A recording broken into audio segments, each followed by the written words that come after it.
बिस्मिल्लाहिर्रहमानिर्रहीम।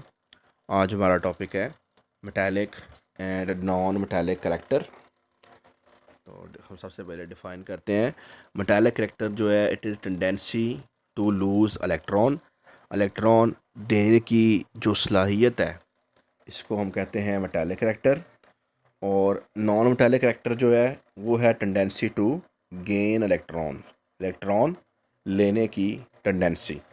Along the group जो product table में ट्रेंड है, मेटालिक करैक्टर जो है ये इंक्रीज़ करता है ग्रुप में। जब हम जाते हैं टॉप टू बॉटम, तो मेटालिक करैक्टर इंक्रीज़ करता है, और नॉन मेटालिक करैक्टर जो होता है ये डिक्रीज़ करता है। तो अगर हम नोट करें क्या होता है, ग्रुप में जाएं अगर हम लोग नीचे की तरफ, तो साइज़ इंक्रीज़ करता है।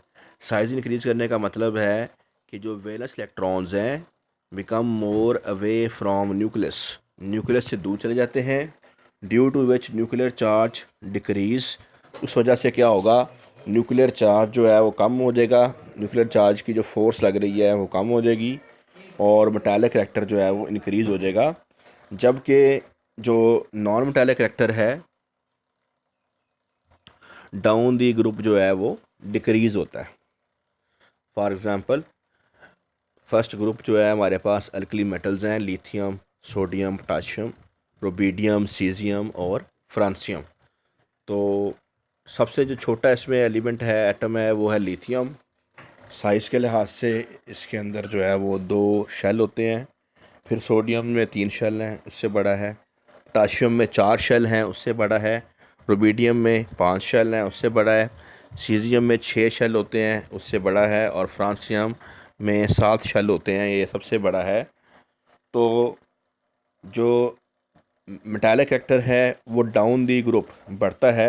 इसका मतलब ये हुआ कि जो लिथियम है ये लीस्ट मेटालिक होगा, और जो फ्रांसियम है वो मोस्ट मेटालिक होगा। अलोंग दी पीरियड अगर हम बात करते हैं, तो मेटालिक करैक्टर डिक्रीज़ करता है। जब हम मूव करते हैं, लेफ़्ट से राइट जाते हैं, तो मेटालिक करैक्टर जो है डिक्रीज़ करता है। और नॉन मेटालिक करैक्टर जो है उसमें इजाफा होता है। तो जब हम मूव करते हैं along the period, size decrease हो जाता है अलोंग द पीरियड, जिसकी वजह से जो न्यूक्लियर चार्ज है या न्यूक्लियस की जो फोर्स है वो बढ़ जाती है।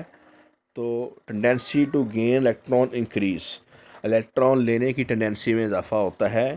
And to lose electron, electron देने की जो टेंडेंसी है वो कम हो जाती है।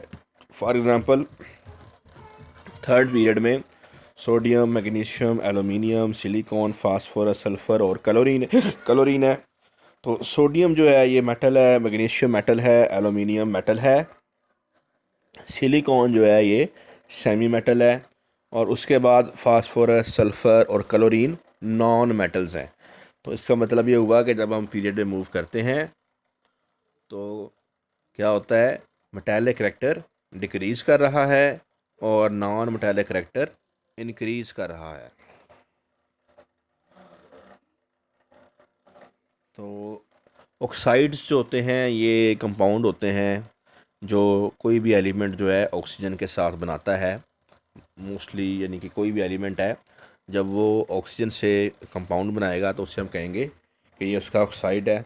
जैसे हाइड्रोजन है, तो ये ऑक्सीजन के साथ जो है बनाता है H2O और H2O2, तो इनको हम कहते हैं हाइड्रोजन का ऑक्साइड और हाइड्रोजन का परऑक्साइड। तो अगर हम ग्रुप में देखते हैं, तो हमारे पास जो ऑक्साइड होते हैं, अच्छा पहली बात तो ये है कि जो मेटल के ऑक्साइड होते हैं वो बेसिक होते हैं, और नॉन मेटल के जो ऑक्साइड होते हैं वो एसिडिक होते हैं। तो अगर ग्रुप में अगर हम देखें, तो ग्रुप में अगर हम जाते हैं टॉप टू बॉटम, तो बेसिक जो ऑक्साइड हैं, यानी कि ऑक्साइड की जो बेसिक नेचर है उसमें इजाफा होता है। क्योंकि डाउन दी ग्रुप क्या है, जो एटम है वो मोर मेटालिक हो जाते हैं, मेटालिक करैक्टर में इजाफा होता है, तो जो ऑक्साइड होंगे वो बेसिक हो जाएंगे ज़्यादा। अगर हम पीरियड में देखते हैं, तो आपको पता है कि पीरियड में जब हम मूव करते हैं, लेफ़्ट से राइट हम जाते हैं, तो मेटालिक करैक्टर जो होता है वो डिक्रीज़ करता है।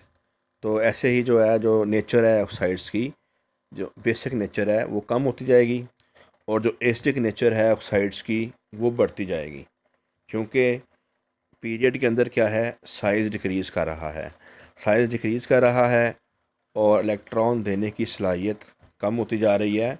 तो ऑक्साइड्स जो हैं वो क्या हो जाएंगे, अलॉन्ग दी पीरियड एसिडिक हो जाएंगे। तो दोबारा मैं इसको रिपीट कर देता हूँ कि जो ऑक्साइड्स होते हैं ये मेटल के ऑक्साइड होते हैं बेसिक, और नॉन मेटल जो हैं उनके जो ऑक्साइड होते हैं ये होते हैं एसिडिक। तो अगर हम जो है वो मूव करते हैं ग्रुप में top to bottom, metallic character increase करता है तो ऑक्साइड जो होते हैं वो ज़्यादा बेसिक हो जाते हैं। और अगर हम मूव करते हैं अलोंग दी पीरियड तो मेटालिक जो करैक्टर है वो डिक्रीज़ करता है और जो ऑक्साइड होते हैं वो ज़्यादा एसिडिक हो जाते हैं। केमिकल एक्टिविटी जो है अगर हम इसकी बात करें तो ग्रुप के अंदर जो है ये, अगर नॉन मेटल्स हैं तो उनके ग्रुप में फॉर एग्ज़ाम्पल हैलोजेंस हैं तो उनके ग्रुप में ये डिक्रीज़ करती है। जैसे फ्लोरीन है तो ये बहुत ज़्यादा रिएक्टिव है, क्लोरीन, ब्रोमीन और आयोडीन ये लेस रिएक्टिव होती जाती हैं, आयोडीन जो है ये सबसे कम रिएक्टिव है। अगर हम बात करें मेटल्स की तो मेटल्स में जो है वो डाउन दी ग्रुप अगर हम जाते हैं, lithium, sodium, potassium, rubidium, caesium, francium, तो जो रिएक्टिविटी है उसमें इजाफा होता है। तो लिथियम लेस रिएक्टिव है, इस ग्रुप के अंदर सबसे कम रिएक्टिव है लिथियम, और फ्रांसियम जो है वो मोस्ट रिएक्टिव है। और अगर हम जो है वो देखते हैं पीरियड के अंदर तो शुरू में रिएक्टिविटी कम होती है, जब हम मूव करते हैं लेफ़्ट से राइट जाते हैं तो जो रिएक्टिविटी है शुरू में कम होती है पीरियड में और फिर एंड पे बढ़ जाती है। अब एक और चीज़ होती है, इसे कहते हैं डायगोनल रिलेशनशिप।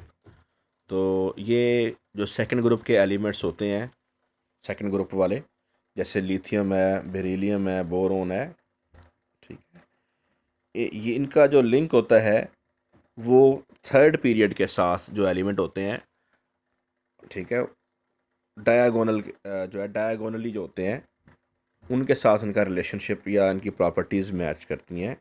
जैसे लिथियम है तो इसकी प्रॉपर्टीज़ मैग्नीशियम से मिलती हैं, बेरिलियम है तो इसकी प्रॉपर्टीज़ एलुमिनियम से मिलती हैं, बोरोन है तो इसकी प्रॉपर्टीज़ सिलिकॉन से मिलती हैं।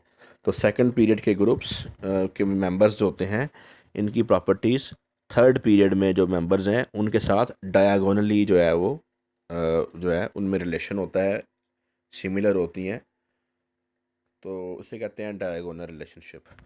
तो आज हम लोगों ने जो स्टडी की है वो है मेटालिक और नॉन मेटालिक करैक्टर। तो अगर हम लोग जो है वो पीरियोडिक टेबल को देखेंगे तो जो फ्रांसियम है ये फर्स्ट ग्रुप में सबसे नीचे है। तो यहाँ पे जो मेटल्स होंगी हमारे पास,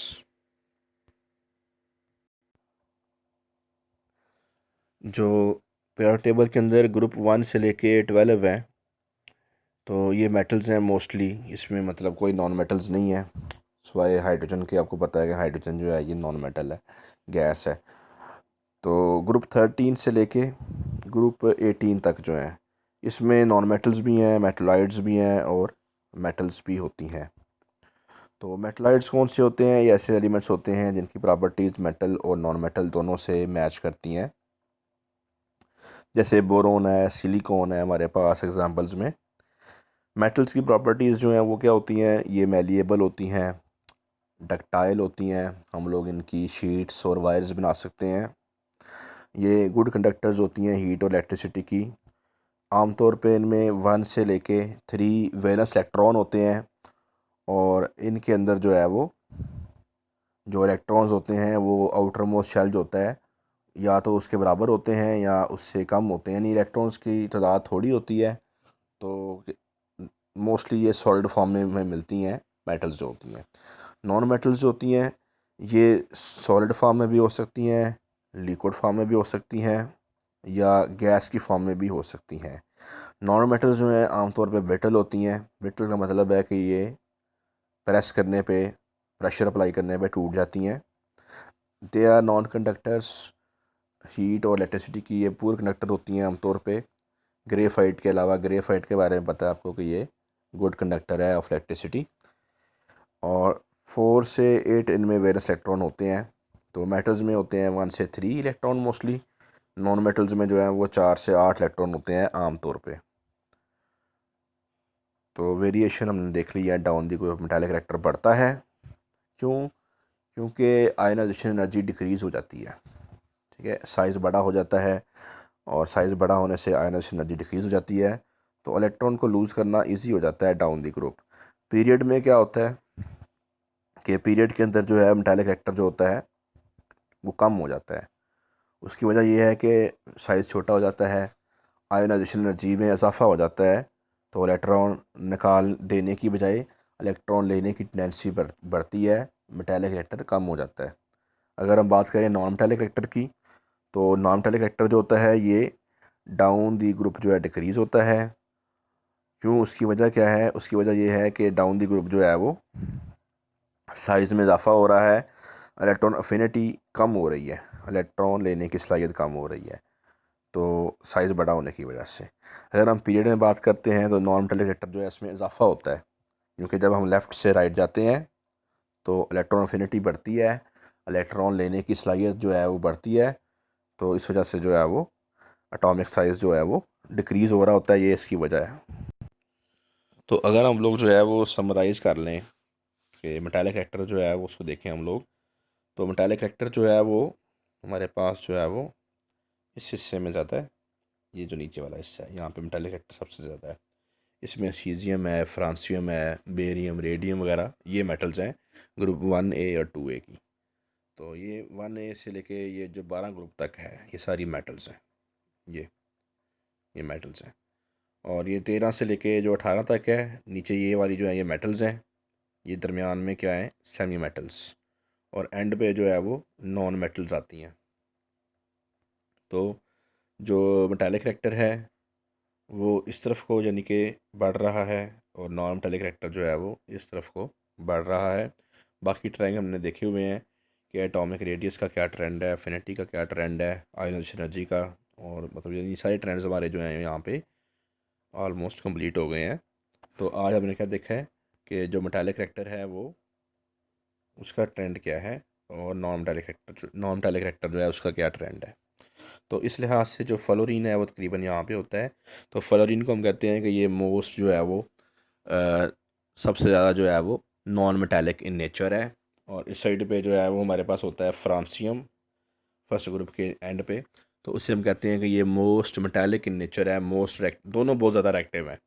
फ्रांसियम जो है ये मोस्ट एक्टिव मेटल है, और जो फ्लोरीन है ये मोस्ट रिएक्टिव नॉन मेटल है।